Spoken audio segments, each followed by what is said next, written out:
Thank you doctor doctor Dhanesh. എല്ലാവർക്കും നമസ്കാരം. ഇന്ന് IFPHന്റെ തുടർന്നു വരുന്ന മലയാളം വെബിനാറിന്റെ 1810 ദിവസമാണ്. ഇന്നത്തെ വെബിനാറിൽ നമുക്ക് ഇന്നത്തെ സെഷനിൽ ഒരു ചർച്ചയാണ്. ഇന്നത്തെ ചർച്ചയിൽ പങ്കെടുക്കുന്നതിന് വേണ്ടി സൂം പ്ലാറ്റ്ഫോമിൽ എത്തിയിട്ടുള്ള എല്ലാ ബഹുമാന്യരായ ഡോക്ടേഴ്സിനെയും ഹോമിയോപ്പതി സ്നേഹികളെയും സ്റ്റുഡൻസിനെയും സ്നേഹപൂർവ്വം ഇന്നത്തെ സെഷനിലേക്ക് സ്വാഗതം ചെയ്യുന്നു. ഇന്നത്തെ സെഷൻ ആരംഭിക്കുന്നതിന് മുമ്പായി ഒരു നിമിഷം ഈശ്വര പ്രാർത്ഥന. നന്ദി.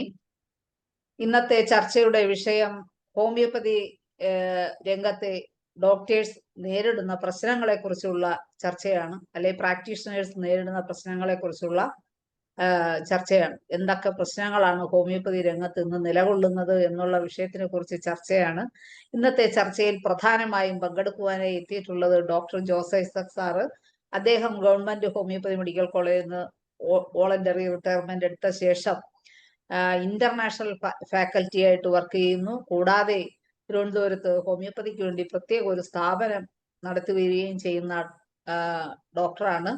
അദ്ദേഹത്തെ ഇന്നത്തെ ചർച്ചയിലേക്ക് ആദരപുരസ്സരം സ്വാഗതം ചെയ്യുന്നു.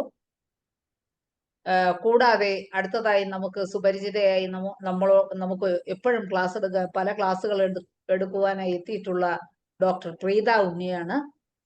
ഡോക്ടറെയും ഡോക്ടർ പ്രൈവറ്റ് പ്രാക്ടീസ് ചെയ്യുകയാണ്. അപ്പൊ ഇതിനെക്കുറിച്ചൊക്കെ കൂടുതലായിട്ട് പറയാനും സാധിക്കും. ഡോക്ടർ പ്രീത ഉണ്ണിയെയും ആദരപൂർവ്വം ഇന്നത്തെ ചർച്ചയിലേക്ക് സ്വാഗതം ചെയ്യുന്നു. അതുപോലെ തന്നെ ഇവർ രണ്ടുപേരുമാണ്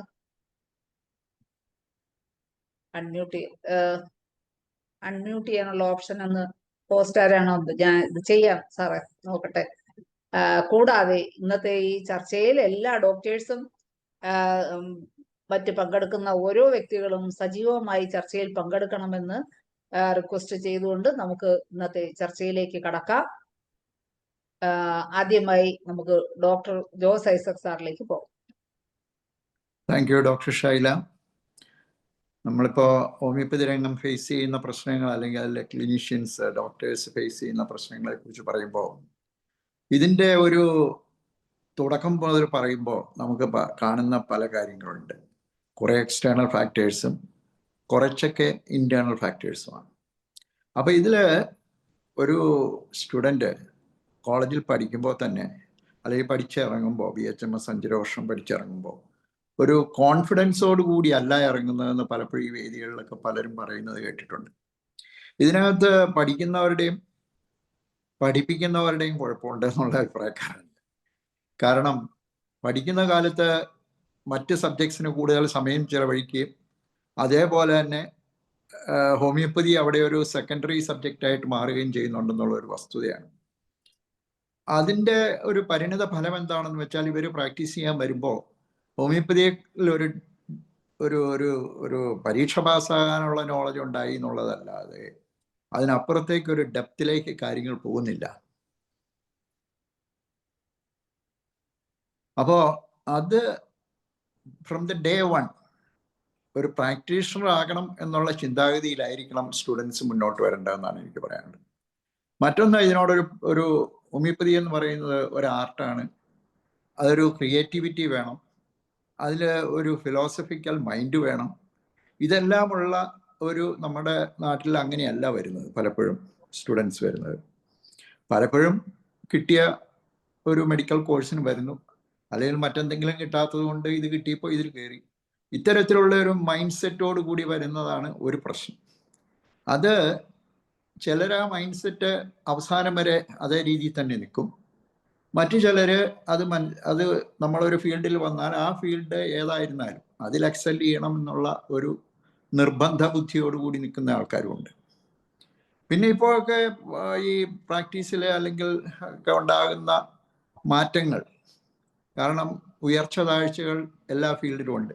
ഇപ്പോൾ നമ്മൾ കോഴ്സുകളെ കുറിച്ചൊക്കെ പറഞ്ഞാൽ, ഒരു കാലഘട്ടത്തിൽ BL ലോ അല്ലെങ്കിൽ engineering, BDS, allopathy, MBBS, BAMS, BHMS, ഇതിനൊക്കെ അഡ്മിഷൻ കിട്ടാൻ ബുദ്ധിമുട്ടുള്ള ഒരു കാലഘട്ടം ഉണ്ടായിരുന്നു. അന്ന് ഡോക്ടർമാരുടെ എണ്ണം കുറവായിരുന്നു. ഇന്നിപ്പോൾ എണ്ണം വർദ്ധിച്ചുകൊണ്ടിരിക്കുകയാണ്. നമുക്കറിയാം MBBS സീറ്റ് 10 വർഷം മുമ്പ് 46,000 ആയിരുന്നത് ഇപ്പോൾ 1,16,000 ആയി. അപ്പോൾ അടുത്ത 10 കൊല്ലം കൊണ്ട് കഴിഞ്ഞ 25 കൊല്ലം ഉണ്ടായ 25 കൊല്ലം കൊണ്ട് പാസ്സായവരെക്കാൾ കൂടുതൽ ആൾക്കാർ അടുത്ത 10 കൊല്ലം വരാൻ പോവുകയാണ്. അതുപോലെ തന്നെ കോർപ്പറേറ്റ് ഹോസ്പിറ്റലുകളുടെ ഒരു കടന്നുകയറ്റം, അവരുടെ അഗ്രസീവ് മാർക്കറ്റിംഗ്, അവരുടെ അതിലേക്കുള്ള പണമൊഴുക്ക്, ഇതെല്ലാം ഇന്ന് കേരളത്തിൽ നടന്നുകൊണ്ടിരിക്കുകയാണ്. അതേപോലെ തന്നെ എല്ലാ പഞ്ചായത്തിലും ഇപ്പോൾ സർക്കാർ സ്ഥാപനങ്ങൾ തന്നെ എല്ലാ വൈദ്യശാസ്ത്രത്തിൻ്റെയും ഉണ്ട്. മറ്റൊന്ന്, ഈ ഇന്നിപ്പോൾ നോൺ പ്രാക്ടീസിങ് അലവൻസ് വാങ്ങുന്ന മെഡിക്കൽ കോളേജ് ഡോക്ടേഴ്സ് പലരും പ്രാക്ടീസ് ചെയ്യുന്നുണ്ട്. അപ്പോൾ ഇത്തരത്തിലുള്ള പല ഗ്രൂപ്പുകളും പല രീതിയിലും വരുന്നുണ്ട്. ഇവരെല്ലാവരും വരുന്നത് ഈ ചെറിയ കേരളത്തിലാണ്. ഇന്ന് WHO കണക്കനുസരിച്ച് 1000 പേർക്ക് ഒരു ഡോക്ടർ എന്നാണെങ്കിൽ കേരളത്തിൽ 100 പേർക്ക് ഒരു ഡോക്ടറാണ്. ഇതിനോടൊപ്പം തന്നെയാണ് പിന്നീട് വരുന്ന ചില നിയമങ്ങൾ. ഇപ്പോൾ മെൻ്റൽ ഹെൽത്ത് നിയമം വന്നതിന് ശേഷം ആരും ഒരു മാനസികാരോഗ്യ ആശുപത്രി തുടങ്ങാൻ ശ്രമിക്കില്ല. കാരണം അതിൻ്റെ വളരെ ചിലവേറിയതാവും, അതുപോലെ തന്നെ വളരെ ബുദ്ധിമുട്ടുമാണ് ആ നിയമങ്ങളെല്ലാം പാലിച്ചുകൊണ്ട് മുന്നോട്ട് പോകാൻ. രണ്ടാമത് വന്നത് ക്ലിനിക്കൽ എസ്റ്റാബ്ലിഷ്മെൻ്റ് ആക്ട്. അതിവിടെ ഇപ്പോൾ സ്ട്രിക്റ്റായിട്ട് ഇംപ്ലിമെൻ്റ് ചെയ്തിട്ടില്ലെങ്കിലും ഈ ക്ലിനിക്കൽ എസ്റ്റാബ്ലിഷ്മെൻ്റ് ആക്ട് അനുസരിച്ച് ഒരാൾക്കൊരു ക്ലിനിക്ക് നടത്തണമെങ്കിൽ കുറഞ്ഞത് ഒരു പഞ്ചായത്തിൽ പോലും ഒരു 20,000 രൂപയ്ക്ക് മുകളിൽ ചിലവ് വരും, റണ്ണിങ് കോസ്റ്റ് മാത്രം. അതിൻ്റെ മറ്റ് എന്ന് വെച്ചാൽ വാടക, മറ്റു കാര്യങ്ങളൊക്കെ. അതൊരു സിറ്റിക്കകത്തോ ഒരു ടൗണിലോ ആണെങ്കിൽ 50,000 രൂപയ്ക്ക് അടുത്ത് വരും. അപ്പോൾ അതുകൊണ്ടാണ് അലോപ്പതി ഡോക്ടർമാരുടെ ഇടയിൽ 5,000 ക്ലിനിക്കുകൾ ഉണ്ടായിരുന്നത് ക്ലിനിക്കൽ എസ്റ്റാബ്ലിഷ്മെൻ്റ് ആക്ട് വന്ന് കഴിഞ്ഞ 5 വർഷം കൊണ്ട് 2,500 കുറഞ്ഞു. എന്നുവെച്ചാൽ 50% കുറഞ്ഞു. അതേസമയം പഠിച്ചിറങ്ങുന്നവരുടെ എണ്ണം വളരെയധികം വർദ്ധിക്കുകയും ചെയ്യുന്നുണ്ട്. ഇത് നമ്മുടെ കേരളത്തിലെ ഒരു സംഭവമാണ്, കേരളത്തിൽ മാത്രം ഒരു സംഭവമാണെന്ന് വേണമെങ്കിൽ പറയാം. ഇന്ത്യൻ മെഡിക്കൽ അസോസിയേഷൻ പോലെയുള്ള അവർ ഈ ഭസ്മാസുരന് ഇത് വരം കൊടുത്ത പോലെയാണ് ഇന്നിപ്പോൾ കോർപ്പറേറ്റ് ഹോസ്പിറ്റലുകളുടെ കാര്യം. അവരെ വളർത്തിയത് ഇന്നിപ്പോൾ ഇവർ തന്നെ അതിൻ്റെ ബുദ്ധിമുട്ട് അനുഭവിക്കുകയാണ്. ഇന്ന് നമുക്കറിയാം, കോർപ്പറേറ്റ് ഹോസ്പിറ്റലിൽ വർക്ക് ചെയ്യുന്ന ഒരു നേഴ്സിന് ബേസിക് ആയിട്ട് സാലറി എന്ന് പറയുന്നത് 20,000 രൂപയുണ്ട്. ഡോക്ടർക്ക് ബേസിക് സാലറി ഇല്ല, ഫിക്സ് ചെയ്തിട്ടുമില്ല. അപ്പോൾ ഇതൊക്കെ നമ്മൾ മനസ്സിലാക്കേണ്ട കാര്യങ്ങളാണ്.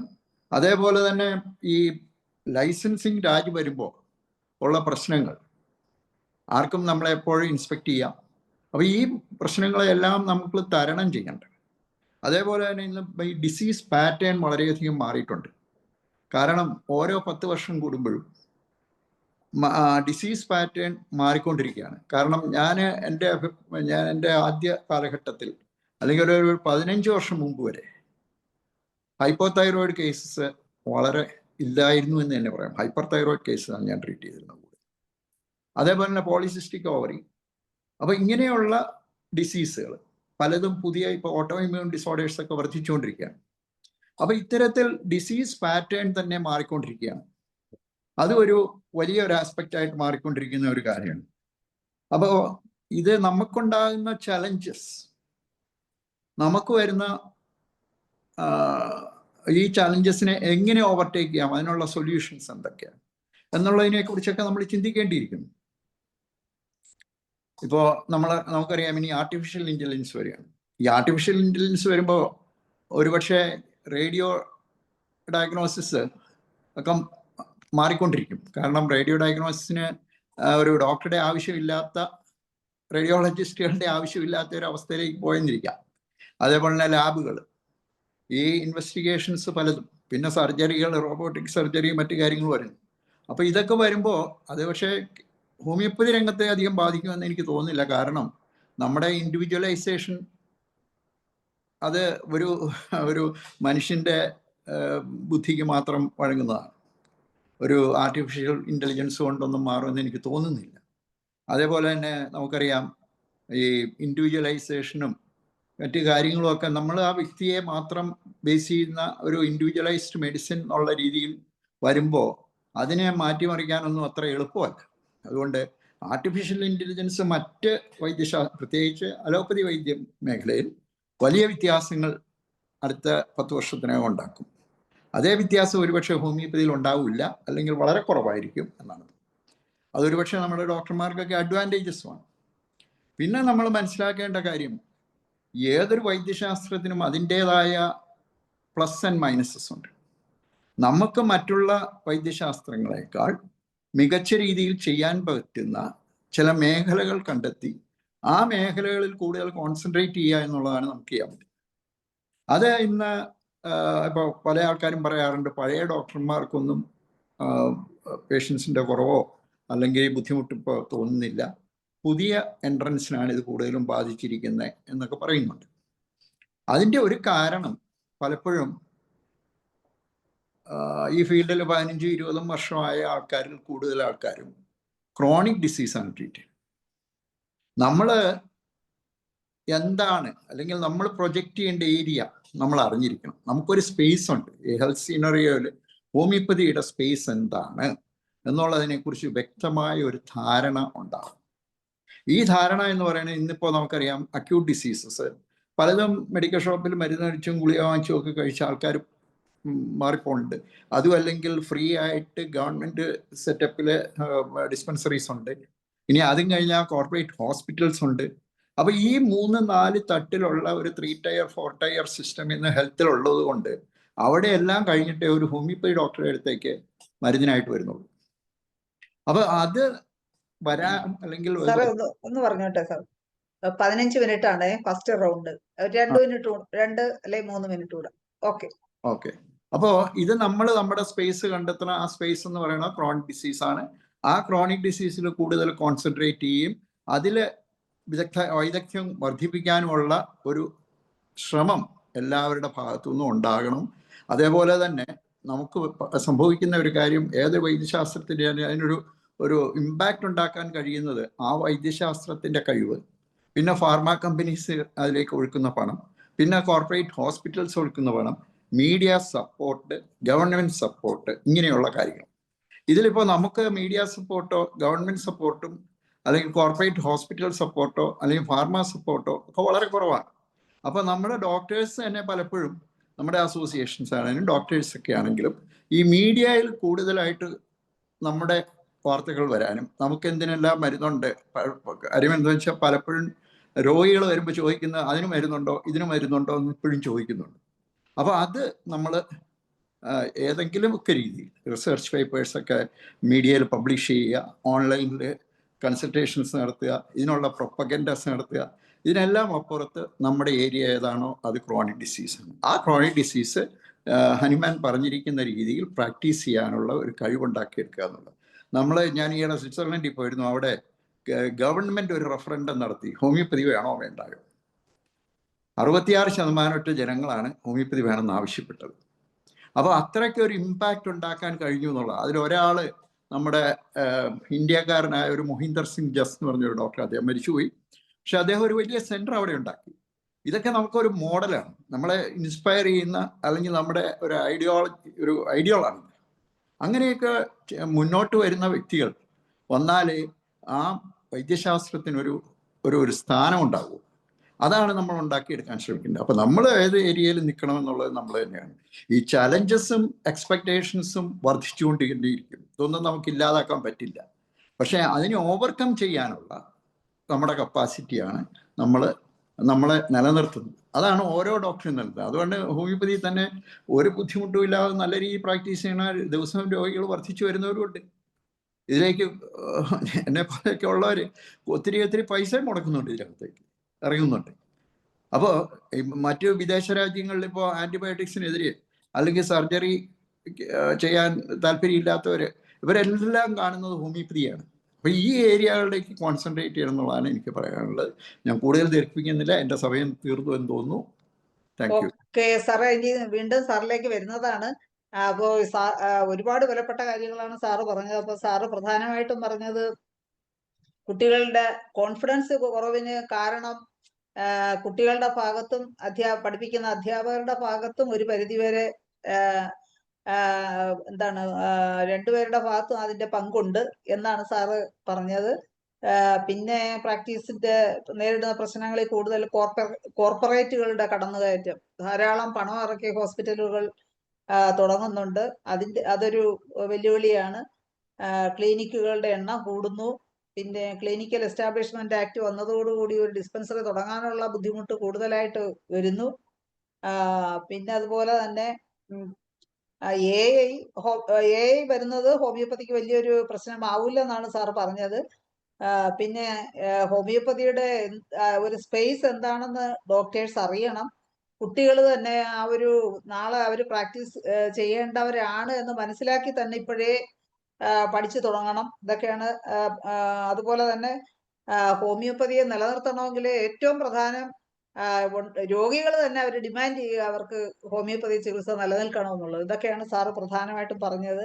ഇനി എന്തെങ്കിലും പറയാനുണ്ടെങ്കിലും കുറച്ച് പരിഹാരങ്ങളും ഒക്കെ കേൾക്കുന്നതിന് വേണ്ടി വീണ്ടും സാറിലേക്ക് തിരിച്ചു വരുന്നതാണ്. അടുത്തതായി നമുക്ക് ഡോക്ടർ റീത എം ഉണ്ണിയിലേക്ക് പോകാം.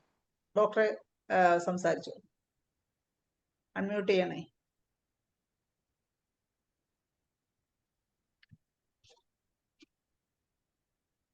മ്യൂട്ട് ചെയ്യാൻ പറ്റും. ഡോക്ടർ കോഹോസ്റ്റ് ആണ്.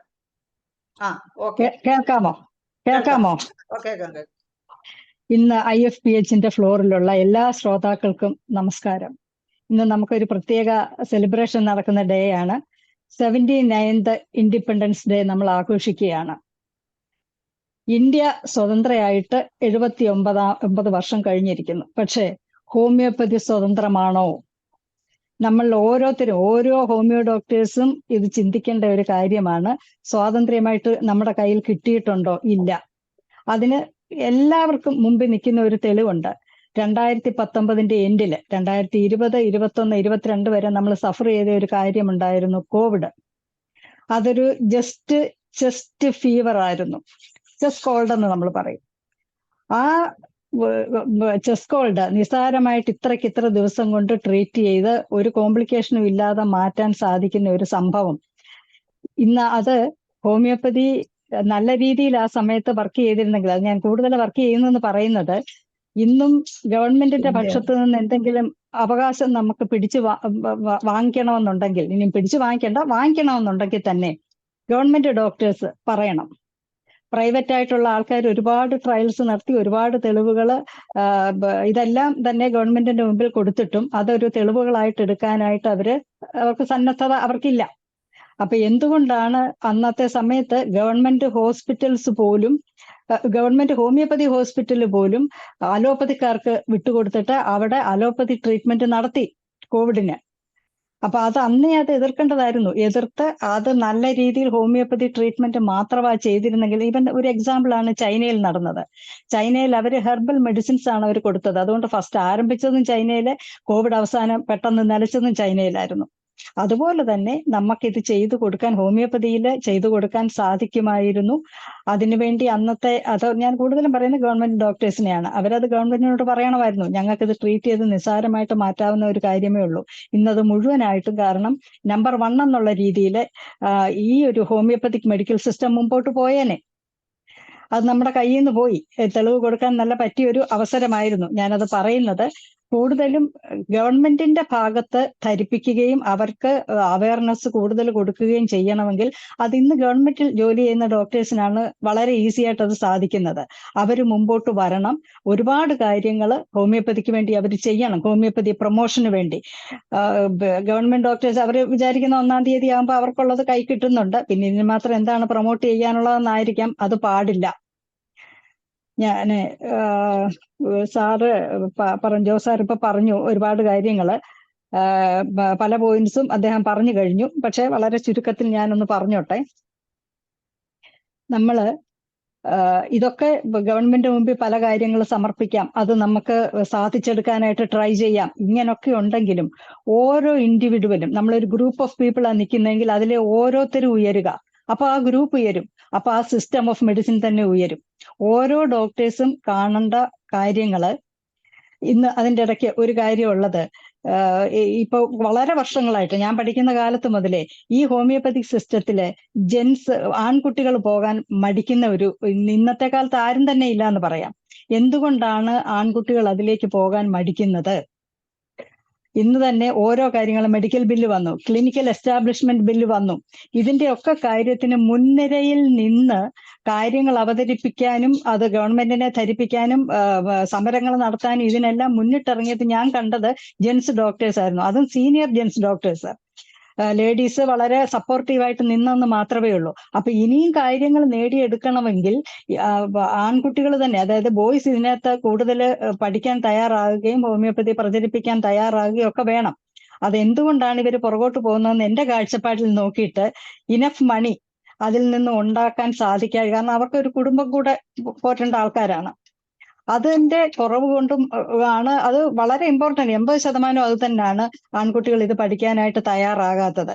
അപ്പം എങ്ങനെയാണ് നമ്മൾ ഇത്, അതായത് ഒരു IT ഫീൽഡിൽ പഠിച്ചു പോയ ഒരു ശമ്പളം വിഡ്രോ ചെയ്ത് ജീവിക്കുന്ന പോലെ, അല്ലെങ്കിൽ ഒരു MBBS കഴിഞ്ഞ ഒരു കുട്ടി, ഒരു ഡോക്ടർ, അവര് ജീവിക്കുന്നത് പോലെ ഉള്ള ആ ലെവലിൽ തന്നെ എത്തണം. അതിനുവേണ്ടി വളരെ 1, 2, 3 കാര്യങ്ങളുണ്ട്. ഇത് ചെയ്താൽ ഓരോ ഡോക്ടേഴ്സും ഇത് ചെയ്താൽ ഈ ഒരു സിസ്റ്റം ഉയർന്നു പോകും. അത് ആദ്യം ഇപ്പോഴത്തെ കുട്ടികൾ പഠിച്ചിറങ്ങിയാൽ ഉടനെ തന്നെ നമുക്ക് ഗവൺമെന്റ് സർവീസ് കിട്ടുകയോ MDക്ക് കിട്ടുകയോ അല്ലെങ്കിൽ ഗവൺമെന്റ് കോളേജിൽ പഠിപ്പിക്കാൻ കിട്ടുകയോ ഇങ്ങനെയുള്ള അവസരങ്ങളല്ലല്ലോ കിട്ടുന്നത്. പ്രൈവറ്റ് പ്രാക്ടീസ് നടത്തുക. ഈ പ്രൈവറ്റ് പ്രാക്ടീസ് നടത്തുമ്പം നമ്മള് ഒന്നാമത് നമ്മൾ സ്പോട്ട് ചെയ്യുന്ന സ്ഥലം, ഒരു ഉദാഹരണം പറഞ്ഞാല്, കഴിഞ്ഞ ദിവസം എൻ്റെ അടുത്തൊരു പേഷ്യന്റ് വന്ന് ട്രീറ്റ്മെന്റ് എടുത്തുകൊണ്ടിരിക്കുന്ന സമയത്ത് ആ വ്യക്തി എന്നോട് ചോദിച്ചു, ഫാമിലിയോടെ അവർ വന്നത്, വ്യക്തി എന്നോട് ചോദിച്ചു, ഡോക്ടർ വീട് എവിടാ? ഞാൻ പറഞ്ഞു ഇവിടെ കടവന്ത്ര തന്നെ, ഞാൻ എറണാകുളം കടവന്ത്രയിലാണ് ഞാൻ പ്രാക്ടീസ് ചെയ്യുന്നത്, ഇവിടെ തന്നെയാണ്, ജസ്റ്റ് ഞാൻ ഇരിക്കുന്ന റോഡിന്റെ ഓപ്പോസിറ്റ് തന്നെയാണെന്ന് പറഞ്ഞു. അപ്പൊ പറഞ്ഞു, ഞാനൊരു സംശയം ചോദിച്ചോട്ടെ, ഒന്നും തോന്നരുത്, ഡോക്ടർ ഈ ഹാർട്ട് ഓഫ് ദ സിറ്റിയിലെ ഇങ്ങനെ സാധാരണ രീതിയിൽ ഹോമിയോപ്പതി ഡോക്ടേഴ്സിന്റെ ക്ലിനിക്കുകൾ കാണുന്നത് കുറച്ച് ഉള്ളിലോട്ട് മാറി എന്നൊക്കെയുള്ള രീതിയിലാണ് കാണുന്നത്. ഡോക്ടർ ഇങ്ങനെ വരാൻ ഇപ്പൊ മെഡിക്കൽ ട്രസ്റ്റും ഇന്ദിരാഗാന്ധി ഹോസ്പിറ്റലൊക്കെ പോലെ ഈ ഒരു സെന്ററിൽ തന്നെ എന്താണ് എന്ന് ചോദിച്ചു. അപ്പൊ ഞാൻ പറഞ്ഞു, അവരോടൊപ്പം അല്ലെങ്കിൽ ഒരു സ്റ്റെപ്പ് അപ്പാണെന്ന് കരുതിക്കോളാൻ പറഞ്ഞു. അപ്പൊ നമ്മള് ഒരു ക്ലിനിക്ക് ഇപ്പൊ തന്നെ പഠിച്ചിട്ടിറങ്ങുന്ന കുട്ടികൾ ഒരു ക്ലിനിക്ക് ഇടുന്നതിന് നമ്മൾ അതായത് ഹാർട്ട് ഓഫ് ദ സിറ്റി തന്നെ ഇപ്പൊ കറക്റ്റായിട്ട് വന്നില്ലെങ്കിൽ നമ്മുടെ ആ വ്യൂ എത്തത്തക്ക രീതിയിൽ പോയി ക്ലിനിക്കിൽ ഇപ്പം അതിന് കൂടുതൽ പൈസ ചെലവുണ്ട് എന്ന് പറയുമായിരിക്കാം. അപ്പൊ നിങ്ങൾ ചെയ്യേണ്ടത് 2-3 ഡോക്ടേഴ്സ് ചേർന്ന് ക്ലിനിക്ക് എടുക്കുക. അത് വളരെ നല്ല രീതിയിൽ, കാരണം ഇന്നത്തെ കാലത്ത് നമ്മൾ ഒരു first impression is the best impression എന്ന് പറയുന്ന പോലെ, ആദ്യം ആ പേഷ്യൻസ് കയറി വരുമ്പോൾ തന്നെ എന്റെ ഡിസീസ് ഇവിടം കൊണ്ട് മാറും എന്നുള്ള ഒരു ഇംപ്രഷൻ അവരിലേക്ക് വരുത്തണം.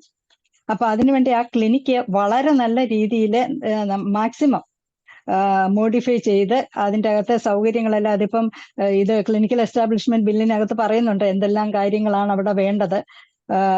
ആ ഒരു മോഡിഫിക്കേഷൻ നടത്തി വേണം ഈവൻ മെഡിസിൻസ് കൂടുതൽ അറേഞ്ച് ചെയ്യുകയും ബുക്സ് കൂടുതൽ അറേഞ്ച് ചെയ്യുകയും അങ്ങനെയൊക്കെയുള്ള കാര്യങ്ങൾ ആ ക്ലിനിക്കിൽ ചെയ്തിരിക്കണം. അത് ഒരാൾക്ക് ചെയ്യാൻ വയ്യെങ്കിൽ ഗ്രൂപ്പ് ഓഫ് മെമ്പേഴ്സ് നമുക്കത് നല്ല രീതിയിൽ അത് ചെയ്തെടുക്കാനായിട്ട് ഡോക്ടേഴ്സ്, എസ്പെഷ്യലി ഇപ്പൊ പഠിച്ചിട്ടിറങ്ങിയവര്, അതിന് കൂടുതൽ തയ്യാറെടുത്ത് മുമ്പോട്ട് വരണം. രണ്ടാമത്, നിങ്ങൾക്ക് ഒരു കേസ് വന്നു, നമുക്കതിന് ക്യൂർ കൊടുക്കാൻ പറ്റുന്നില്ല, ഒന്നിലും അത് കറക്റ്റായിട്ട് മനസ്സിലാകുന്നില്ല, അല്ല എക്സ്പീരിയൻസിന്റെ കുറവ് കൊണ്ട് നമുക്കത് എടുത്ത് ചെയ്ത് ക്യൂർ കൊടുക്കാൻ പറ്റുന്നില്ല എന്നുണ്ടെങ്കിൽ എക്സ്പീരിയൻസ്ഡ് ആയിട്ടുള്ള ഡോക്ടേഴ്സിന്റെ അഡ്വൈസ് എടുത്ത് അത് ചെയ്യുക. ഇല്ലെങ്കിൽ റെഫർ ചെയ്യാൻ ഒട്ടും മടിക്കരുത്. നമുക്കറിയാമല്ലോ, ഒരു ഡിസീസ് വന്ന് അക്യൂട്ട് ആയിക്കോട്ടെ ക്രോണിക് ആയിക്കോട്ടെ, ഇത്ര ദിവസത്തിനകം അതിനൊരു ശാന്തത വരണം. അത് നമ്മുടെ കൈ കിട്ടിയില്ലെങ്കിൽ റെഫർ ചെയ്യാനോ അല്ലെങ്കിൽ മറ്റുള്ള എക്സ്പീരിയൻസ്ഡ് ആയിട്ടുള്ള ഡോക്ടേഴ്സിന്റെ അഡ്വൈസ് എടുത്തോ വേണം ട്രീറ്റ്മെന്റിലേക്ക്. കാരണം ഒരു കേസ് പോലും മിസ്സാകരുത്. വരുന്ന ആ രോഗിക്ക് ഹോമിയോപ്പതി കൊണ്ട് ഇത് നിൽക്കത്തില്ല എന്ന് പറഞ്ഞ് അത് വിട്ടിട്ട് മറ്റൊരു സിസ്റ്റത്തിലോട്ട് പോകാനായിട്ട് അത് അനുവദിക്കാതിരിക്കുക.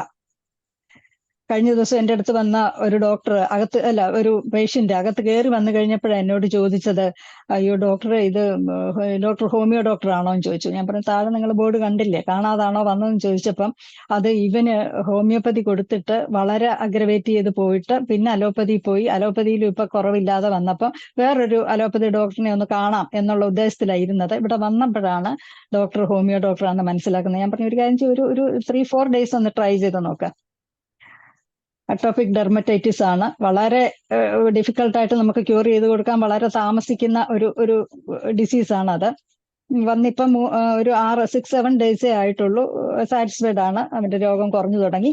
അപ്പൊ അത് ഞാൻ പറയുന്നത്, അങ്ങനെ ഒരിടത്തുനിന്ന് നമ്മളുടെ ഇപ്പൊ തന്നെ കണ്ടില്ല, ഒരു അലോപ്പതി ഹോസ്പിറ്റലിൽ തീരാത്തത് അവർ നെക്സ്റ്റ് ഒരു അലോപ്പതി ഹോസ്പിറ്റലിലോട്ട് തന്നെയാണ് പോകുന്നത്. അതുപോലെ തന്നെ നമ്മുടെ ഈ സിസ്റ്റം ഹോമിയോപ്പതിയിൽ വന്നു, അത് ഒരു ഡോക്ടർ നോക്കി അത് ശരിയായില്ലെങ്കിൽ അത് നമ്മൾ നോക്കിക്കണം, വേഴ്സ് ആകുന്നുണ്ടെങ്കിൽ പെട്ടെന്ന് തന്നെ. കാരണം ഈ ഒരു സിസ്റ്റം വിട്ടു പോകാതെ, നമ്മുടെ ഫെയ്ത്ത് ഉണ്ടായിട്ടായിരിക്കുമല്ലോ വരുന്നത്, അവരെ പോകാനായിട്ട് അനുവദിക്കരുത്. കാരണം ഇവർ തന്നെ വെളിയിൽ ഇറങ്ങിയിട്ട് ഹോമിയോപ്പതി കൊടുത്തിട്ട് കുറഞ്ഞില്ല എന്നുള്ള കാര്യം പറയും.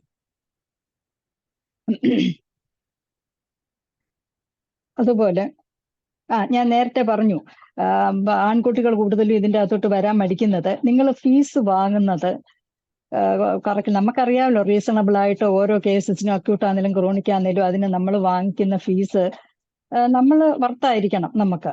അല്ലാതെ ഇത് സ്വന്തം ഒരു വിശ്വാസം ഇല്ലാഴിക, തനിയെ ട്രീറ്റ് ചെയ്താൽ കുറഞ്ഞു പോകുമോ, കുറച്ച് കൊടുക്കാൻ പറ്റുമോ എന്നുള്ള ഒരു സംശയം. അതുപോലെ തന്നെ ഹോമിയോപ്പതി മെഡിസിൻ കൊണ്ട് ഇത് കുറയുമോ എന്നുള്ള ഒരു സംശയം. ഇത് രണ്ടും നമ്മളിൽ ഇല്ലാതാകണമെങ്കിൽ തറോ നോളജ് അതിൻ്റെ അകത്ത് വേണം. അതിൽ കൂടുതൽ നോളജിലുപരി എക്സ്പീരിയൻസ് ആണ് ഇതിൻ്റെ അകത്ത് ഇമ്പോർട്ടന്റ്. ഇന്ന് ഞാൻ പല മെഡിക്കൽ കോളേജസുമായിട്ട് ഞാൻ സംസാരിച്ചു. അവര് അവിടുത്തെ പ്രിൻസിപ്പാൾമാരുമായിട്ടും ഒക്കെ ചോദിച്ചു, നിങ്ങൾ ഈ ഇറങ്ങുന്ന അറ്റ്ലീസ്റ്റ് ഈ ഹൗസ് സർജൻസി ടൈമിലെങ്കിലും ഈ കുട്ടികൾക്ക് എങ്ങനെ പ്രാക്ടീസ് ചെയ്യാം, എങ്ങനെ രൂപ വാങ്ങിക്കാമെന്നും കൂടെ പറഞ്ഞു കൊടുക്കണം അവർക്ക്. കാരണം ഇത്ര ദിവസം കൊണ്ട് ക്യൂർ ചെയ്യുന്നത്, ഇന്ന് പേഷ്യൻസ് കുറവായി പോയി എന്നുള്ള പേരിൽ അലോപ്പതി ഡോക്ടേഴ്സ് പോലും അവരുടെ റെമ്യൂണറേഷൻ അവർ വാങ്ങിക്കുന്നത് കുറച്ചിരിക്കുന്നു. അപ്പം അങ്ങനെ, കാരണം പേഷ്യന്റ് നഷ്ടപ്പെടരുത്, അതുകൊണ്ടാണ് അത് ചെയ്യുന്നത്. തന്നെയല്ല, അവർ വാങ്ങിക്കുന്നത് അവരുടെ കൺസൾട്ടിങ് ഫീ മാത്രമാണ് വാങ്ങിക്കുന്നത്. ബാക്കിയുള്ള കാര്യങ്ങളെല്ലാം മെഡിക്കൽ ഫാർമ. ഇപ്പം കുറച്ച് ഈ വാങ്ങിക്കുന്ന 100-150 അല്ലെ 200 രൂപയ്ക്കല്ല അവർ ജീവിക്കുന്നത്. ഫാർമ കൊണ്ട് അവരുടെ എല്ലാം കാര്യങ്ങൾ വളരെയധികം രൂപ ആണേലും കൊടുക്കും, അവർക്കുള്ള വർഷത്തിലുള്ള ടൂർ കൊടുക്കും, എല്ലാം തന്നെ ആ മെഡിക്കൽ ഫാർമയെ കൊടുക്കുന്നത്. നമുക്കത് സാധിക്കുന്നില്ല. കാരണം എന്ന് വെച്ചാൽ ഹോമിയോപ്പതി മെഡിസിൻസിന്റെ വില അത്ര അങ്ങനെ വളരെ കുറഞ്ഞാണ് ഇരിക്കുന്നത്. ഇന്നത്തെ കാലത്ത് കുറവല്ല, ജർമ്മൻ മെഡിസിൻസിനൊക്കെ നല്ല വിലയുണ്ട്. എന്നിരിക്കലും ഫാർമകൾക്ക് എല്ലാവരെയും അതേ രീതിയിൽ ട്രീറ്റ് ചെയ്ത് പോകാനായിട്ട് സാധിക്കുന്നില്ല. അപ്പം നമ്മളുടെ വില നമ്മളത് വാങ്ങിച്ചെടുക്കണം. എന്തിനാണ് ഈ 5.5 വർഷം നമ്മൾ ഈ ഒരു കോഴ്സിന് വേണ്ടി കളയുന്നതെങ്കിൽ നമ്മളുടെ ജീവിത ഉപായം അതിൽ നിന്ന് തന്നെ കണ്ടെത്താനായിട്ട് നമ്മൾ ശ്രമിക്കണം. അങ്ങനെ നിങ്ങൾ ചെയ്യുകയാണെന്നുണ്ടെങ്കിൽ ഈ ഒരു കോഴ്സ് വിട്ടുപോകാനോ കൂടുതൽ ആൾക്കാർ ഇതിലേക്ക് വരാനോ ഉള്ള ഒരു പ്രചോദനമാണ്.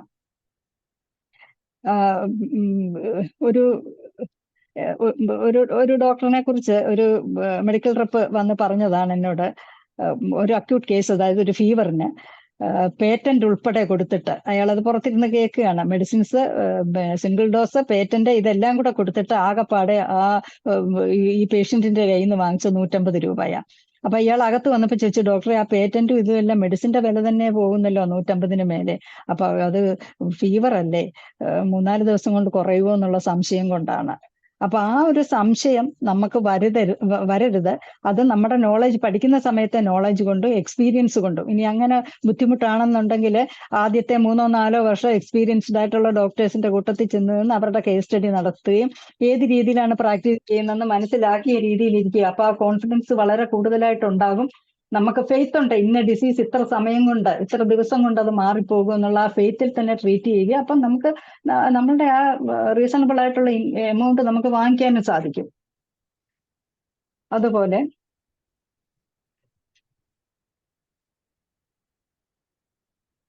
ഇത് കൂടുതലും ഇന്നത്തെ കാലത്ത്, പണ്ടൊക്കെ എന്ന് പറഞ്ഞാൽ ഒരു ഡോക്ടറുടെ മിടുക്കറിഞ്ഞ് അത് വെർബലി പറഞ്ഞ് ആൾക്കാർ വരും. ഇന്നത്തെ കാലത്ത് അതല്ല. തന്നെ ഇതിനെ വെയിറ്റ് ചെയ്ത് നിൽക്കാൻ നമുക്ക് സാധിക്കത്തില്ല. കുറച്ചുകൂടെ സ്പീഡായിപ്പോയി ലോകം. ഈ ഒരു കാര്യം കൊണ്ട് സോഷ്യൽ മീഡിയ വഴി നമ്മൾ നല്ല രീതിയിൽ മാർക്കറ്റിംഗ്, ഹോമിയോപ്പതിയെ നല്ല രീതിയിൽ മാർക്കറ്റ് ചെയ്താൽ മാത്രമേ ആൾക്കാരിലേക്ക് ഇത് എത്തുകയും അത് കൂടുതലായിട്ട് പേഷ്യൻസ് ഇതിലേക്ക് വന്ന് അവർ ക്യൂർ എന്നുള്ള ഒരു അവസ്ഥയിലേക്ക് അവർ എത്തുകയും ചെയ്യത്തുള്ളൂ. അപ്പം ഇന്ന് കുട്ടികൾക്ക് ഒരു 10 വയസ്സുള്ള 5ാം ക്ലാസ്സിൽ പഠിക്കുമ്പോൾ മുതലേ സ്മാർട്ട് ഫോൺ എങ്ങനെ യൂസ് ചെയ്യാം, അതിലെങ്ങനെ വീഡിയോ എടുക്കാം, എങ്ങനെ എഡിറ്റ് ചെയ്യാം, ഇങ്ങനെയുള്ള കാര്യങ്ങളെല്ലാം ഇവർക്ക് വ്യക്തമായിട്ട് അറിയാം. ഞങ്ങളുടെ കാലത്ത് അതില്ല, സ്മാർട്ട് ഫോൺ ഇല്ല ഞങ്ങൾ പഠിക്കുന്ന സമയത്ത്. അപ്പം ആ കാര്യങ്ങൾ നിങ്ങൾക്ക് യൂട്യൂബിൽ കൂടെയോ വീഡിയോയിൽ കൂടെയോ, കാരണം ഹോമിയോപ്പതി പ്രൊമോഷൻ ഏതൊക്കെ കേസസ് ആണ് എടുക്കാൻ സാധിക്കുന്നത്, അത് തമ്മിൽ ഇതുപോലുള്ള ഒരു ചർച്ച പോലെ ആണെങ്കിലും ഡോക്ടേഴ്സ് തമ്മിൽ ഇരുന്ന് ചർച്ച ചെയ്ത് അത് പറയുകയോ ഒരു രോഗിയുടെ ടെസ്റ്റിമണി 2 മിനിറ്റ് കേട്ടോ. ഓക്കെ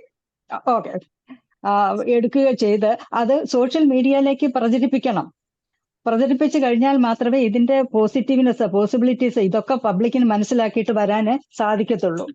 അതുപോലെ തന്നെ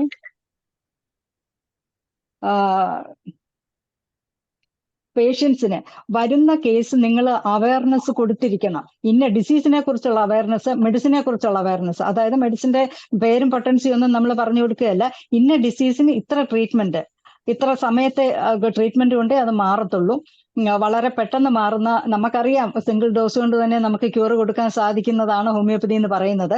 എന്നിരിക്കലും അവർക്ക് കറക്റ്റ് ആയിട്ടുള്ള അവയർനെസ് കൊടുക്കുക. അത് കിട്ടിക്കഴിയുമ്പോൾ തന്നെ പേഷ്യൻസിന് വിട്ട്, ഇനി 2 ദിവസം ഒന്ന് താമസിച്ചാൽ തന്നെ പേഷ്യന്റിന് നമ്മളെ വിട്ടു പോകാനായിട്ട് സാധിക്കത്തില്ല. അവർക്ക് ആ ട്രീറ്റ്മെന്റ് കംപ്ലീറ്റ് ആക്കാനായിട്ട് സാധിക്കും.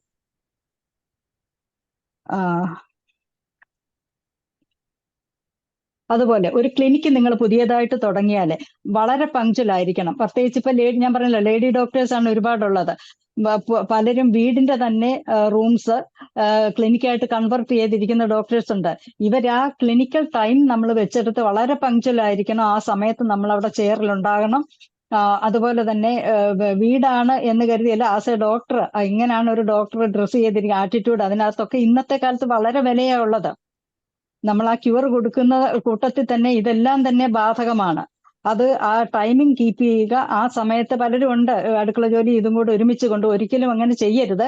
എന്നാൽ നമ്മുടെ ആ ഡിഗ്നിറ്റി കീപ്പ് ചെയ്ത് തന്നെ വേണം മുമ്പോട്ട് പോകാനായിട്ട്. അതുപോലെ ഒരു മറ്റുള്ളവരോട് ഹെൽപ്പ് ചോദിക്കാൻ ഒരു ഷൈ ആകരുത്. നമ്മളത് ചോദിച്ചിരിക്കണം. അറിയാൻ വയ്യാത്ത കാര്യമാണെങ്കിൽ മറ്റുള്ള സീനിയർ ഡോക്ടേഴ്സിനോടോ, അല്ലെങ്കിൽ ഞാൻ പറഞ്ഞല്ലോ സീനിയർ ജൂനിയർ എന്നില്ല, എക്സ്പീരിയൻസ് കൂടുതലായിട്ടുള്ള ഡോക്ടേഴ്സിനോട് ആ സംശയങ്ങൾ തീർത്ത് വേണം പോകാൻ. ഒരു കേസ് പോലും, ഇതാണ് ഇമ്പോർട്ടന്റ്, നമ്മുടെ കയ്യിൽ നിന്ന് വഴുതി, നമ്മുടെ സിസ്റ്റത്തിൽ നിന്ന് വഴുതി പോകരുത്.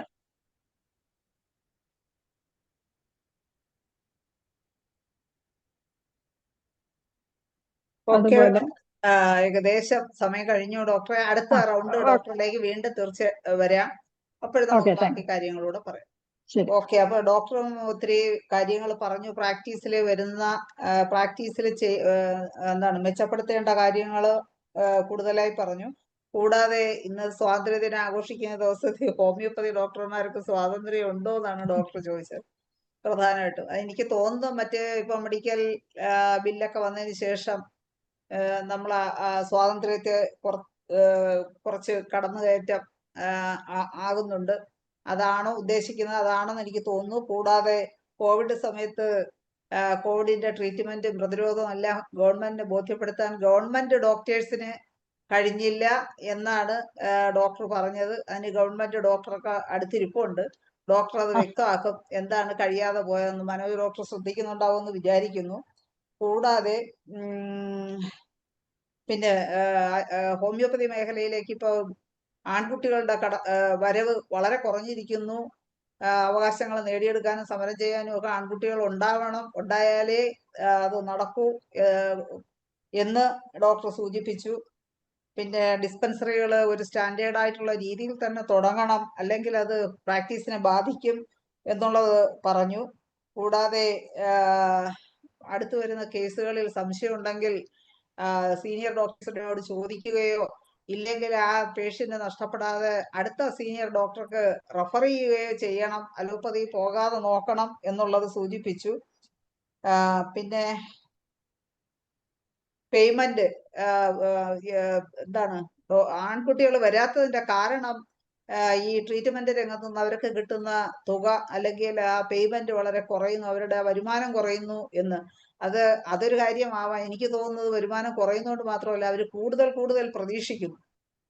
30,000 രൂപ ഉണ്ടെങ്കിലും ജീവിക്കാം, 3 ലക്ഷം രൂപ ഉണ്ടെങ്കിലും ജീവിക്കാം. ഇപ്പോൾ ഉള്ളവർ ജീവിച്ച് 3 ലക്ഷവും ലക്ഷങ്ങളുണ്ടെങ്കിലേ ജീവിക്കാനൊക്കൂ എന്നുള്ളൊരു ആ ഒരു കാഴ്ചപ്പാട് അവർക്കുണ്ട്. അതും ഒരു പ്രശ്നമായി വരാം. പിന്നെ കൂടാതെ മീഡിയ വഴി ഈ നല്ല എന്താണ് കമ്പ്യൂട്ടർ നോളജും മൊബൈല് യൂസ് ചെയ്യാനൊക്കെ അറിയാവുന്നവർക്ക് അവർക്ക് അറിയാവുന്ന രീതിയിലുള്ള പ്രൊമോഷൻ ഹോമിയോപ്പതിക്ക് വേണ്ടി ചെയ്യാം പിന്നെ അതുപോലെ വീട്ടിലൊക്കെ പ്രാക്ടീസ് ചെയ്യുന്നവര് അതിന്റെ ആ ഒരു എന്താണ് പങ്ക്ച്വാലിറ്റിയും ഡീസൻസിയും ഒക്കെ കീപ്പ് ചെയ്ത് വേണം പ്രാക്ടീസ് ചെയ്യാനും. അല്ല വെറുതെ അപ്പുറത്തും ഇപ്പുറത്തും ഒരു കാഴ്ചപ്പാടില്ലാതെ അല്ലെങ്കിൽ ഒരു സ്റ്റാൻഡേർഡ് കീപ്പ് ചെയ്യാതുള്ള പ്രാക്ടീസ് ഒന്നും ചെയ്യാതെ സൂക്ഷിക്കണം. ഇതൊക്കെ കൊണ്ട് നമുക്ക് ഹോമിയോപ്പതി ഇതൊക്കെ എന്താണ് ട്രീറ്റ്മെന്റിനെ നന്നായി ബാധിക്കുന്നു, അല്ലെങ്കിൽ അതിൽ കുറവ് വരാം എന്നൊക്കെയാണ് ഡോക്ടറുടെ അഭിപ്രായം. അടുത്തതായി ഈ ഗവൺമെന്റ് ഡോക്ടേഴ്സ് കോവിഡ് സമയത്ത് അത് ഡോക്ടർ കേട്ട് കാണുമെന്ന് വിചാരിക്കുന്നു. മനോജ് ഡോക്ടറെ എന്താണ് ഡോക്ടർക്ക് പറയാനുള്ളത്? ചുരുക്കി ഡോക്ടർക്ക് ഒരു 5 മിനിറ്റ്. റേഞ്ചിൽ മനോജ് ഡോക്ടർ റേഞ്ച് കട്ടായിപ്പോയി. അപ്പോഴേക്കും ഇനി ആർക്കെങ്കിലും എന്തെങ്കിലും ഈ കേട്ടതിൽ നിന്ന് എന്തെങ്കിലും പറയാനുണ്ടോ? ഒന്ന് ഹാൻഡ് റൈസ് ചെയ്യണേ. ഒന്ന് ഹാൻഡ് റൈസ് ചെയ്താൽ നന്നായിരിക്കും. ഹരിഹരൻ സാറ് സംസാരിക്കുന്നുണ്ടോ? 5 മിനിറ്റ്.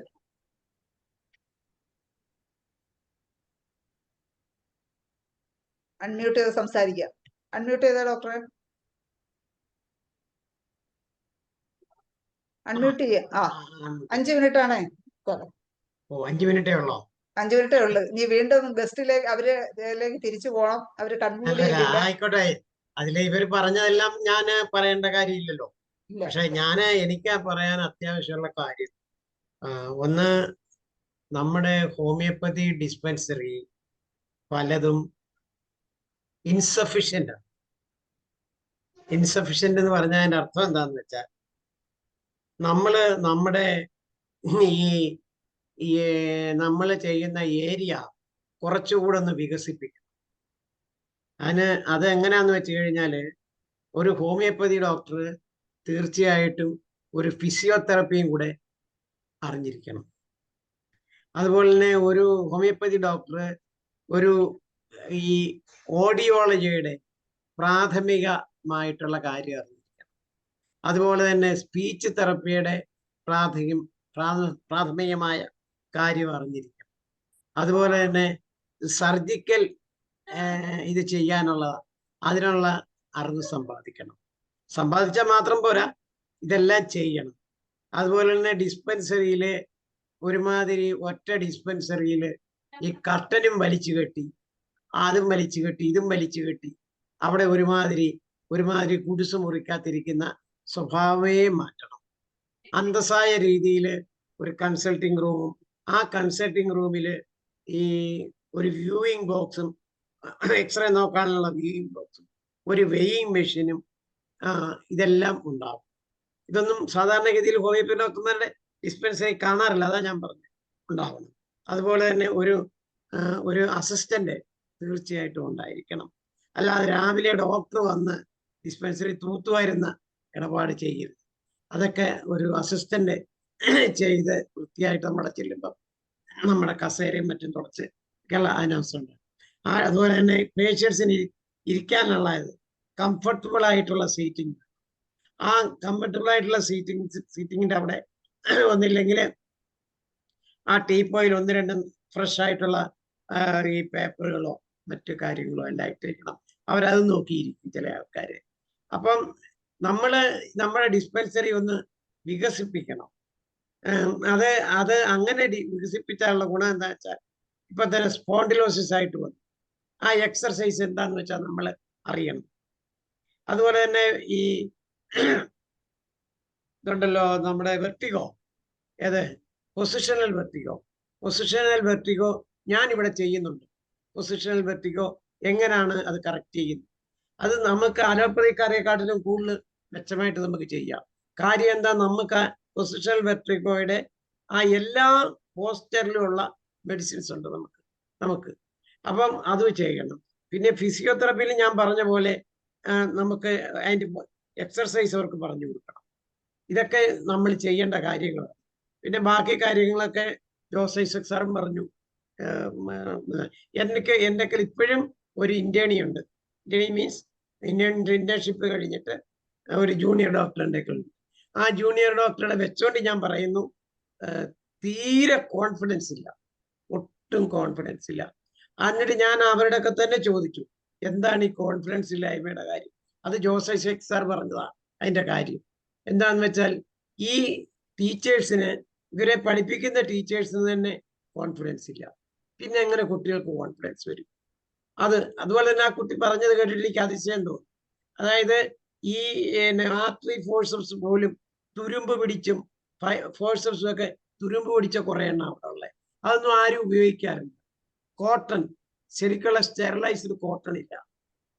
ഇങ്ങനെയൊക്കെ ഒത്തിരി അപാകതകളിൽ നിന്നാണ് ഈ ഇവർ പഠിച്ച് പാസ്സായി വരുന്നത്. ഒത്തിരി കാര്യങ്ങൾ ഇവർ പഠിക്കുന്നു.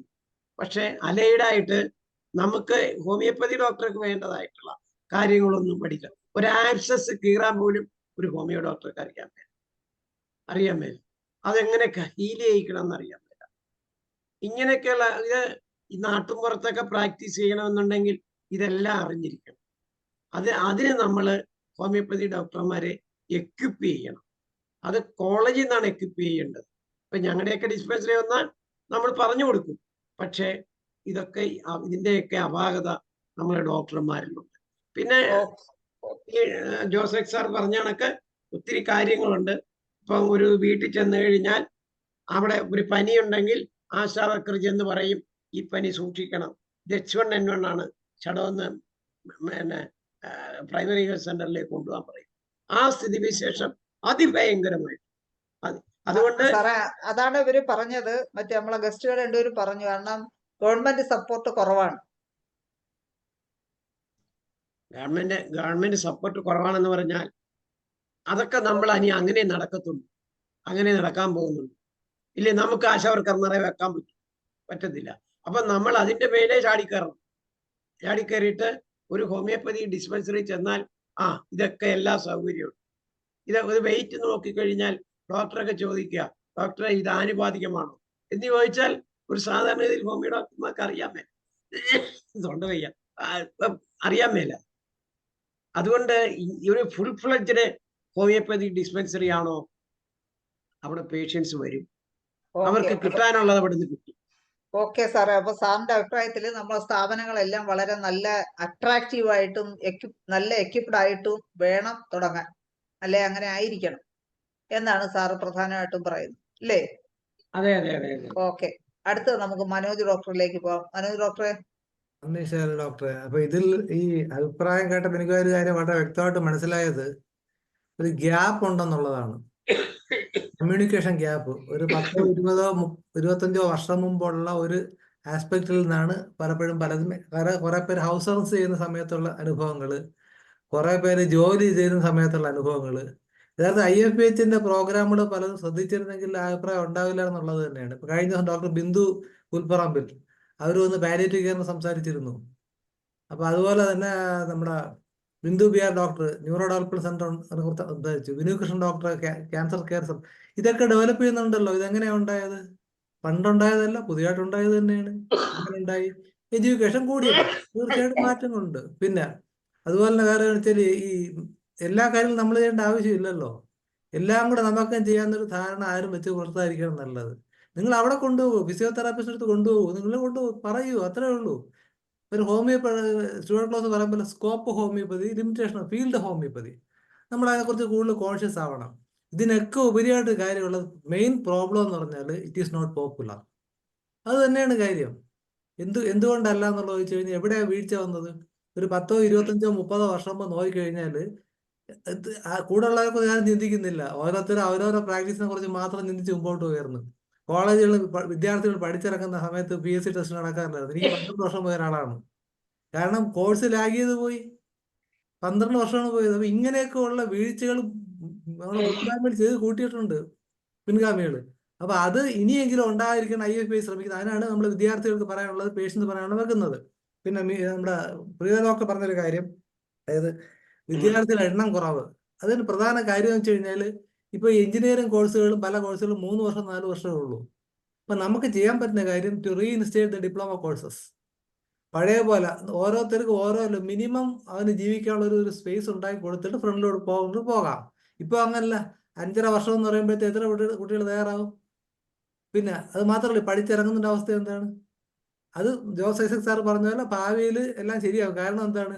അവിടുന്ന് ആവശ്യം പോലെ ഇറങ്ങുകയാണ്. ഇപ്പം കേരളത്തിൽ ഡോക്ടർമാരെ തട്ടിമുടി നടക്കാൻ നിവർത്തിയില്ല. ഒരു വീട്ടു ജോലിക്കാരുടെ ശമ്പളമാണെന്ന് സുൽഫി തന്നെ പറയാം. IMA പ്രസിഡന്റാണ് പറഞ്ഞത്. ആ അവസ്ഥയിലേക്ക് വരുന്നുണ്ട്. അപ്പോൾ അത് സാറ് പറഞ്ഞ വേറെ കാര്യം, AI-യുടെ കാര്യം, എനിക്ക് തോന്നുന്നു തീർച്ചയായിട്ടും ഹോമിയോപ്പതിക്ക് അത് കൂടുതൽ അഡ്വാൻറ്റേജ് ആയിട്ട് മാറും. കാരണം വേർഡ്സ് കൊടുത്തു കഴിഞ്ഞാൽ ഏറ്റവും മികച്ച റെപ്പർട്ടീവ് സംവിധാനത്തെ ഇൻകോർപ്പറേറ്റ് ചെയ്ത് കഴിഞ്ഞാൽ പെർഫെക്റ്റ് ആയിട്ട് പേഷ്യന്റിന്റെ മുഖത്തെ എക്സ്പ്രഷൻ ഉൾപ്പെടെ, ഇപ്പൊ ഈ ക്രിമിനൽസിനെ പിടിക്കാനും ഒക്കെ അങ്ങനെ പോലീസ് ക്യാമറ ഉപയോഗിക്കുന്നത്, അപ്പൊ ആ എക്സ്പ്രഷൻ മൊത്തം ക്യാപ്ചർ ചെയ്യാൻ പറ്റുന്ന സംഭവങ്ങളുണ്ട്. ഇപ്പൊ യൂണിഫോം റിസൾട്ട് കിട്ടും, വളരെ പെർഫെക്റ്റ് ആയിട്ട് മാറും എന്ന് തന്നെ എനിക്ക് തോന്നുന്നത്. പിന്നെ ഗവൺമെന്റ് ഡോക്ടർമാരെ കുറിച്ച് നമ്മുടെ പ്രിയ ഡോക്ടർ പറയുകയുണ്ടായി, അത് ഈ പുറത്ത് നോക്കുന്നവർക്ക് തോന്നുന്നൊരു അവസ്ഥയാണ്. അവിടെ ചെന്നാൽ വാ തുറക്കാൻ പറ്റാത്ത അവസ്ഥ ഉണ്ട്. ഇപ്പം കോഴിക്കോട് നിപ്പോ സമയത്ത് അവിടെ പോയ ചില ഡോക്ടർമാർ ചോദിച്ചറിയാം എന്താണ് സംഭവിച്ചതെന്നുള്ളത്. ഞാനത് എന്താന്ന് പറയുന്നില്ല. അവർക്ക് വളരെ ബുദ്ധിമുട്ടുണ്ട്, അവിടെ സംസാരിക്കാൻ പറ്റുമല്ലോ. അന്നിരുന്ന മന്ത്രിയെ കാണാൻ ഓടിയപ്പോ പുറകെ ഓടി പലരും, ലിഫ്റ്റ് വെച്ചുകൊണ്ട് എന്താന്ന് വെച്ചാൽ പോയി. അപ്പൊ ഈ ആടറിയുന്നില്ല അങ്ങാടി വാണിഭം എന്താ ഞാൻ നേരത്തെ പറഞ്ഞ ഗ്യാപ്പ് അവിടെ ഉണ്ട്. ആ ഗ്യാപ്പ് ഉണ്ടാക്കിയത് നമ്മളൊക്കെ തന്നെയാണ്. ഇനിയെങ്കിലും ആ ഗ്യാപ്പ് നികത്തി അപ്ഡേഷൻ നടത്തുകയും ചെയ്യണമെന്ന് എനിക്ക് പറയാനുള്ളത്. Thank you. അത് മനു ഡോക്ടർ പറഞ്ഞിടത്ത് പ്രീത ഡോക്ടർ തന്നെ അതിന് മറുപടിയും പറഞ്ഞു, സ്വാതന്ത്ര്യം ഇല്ല ചില സ്ഥലങ്ങളിലെങ്കിലും.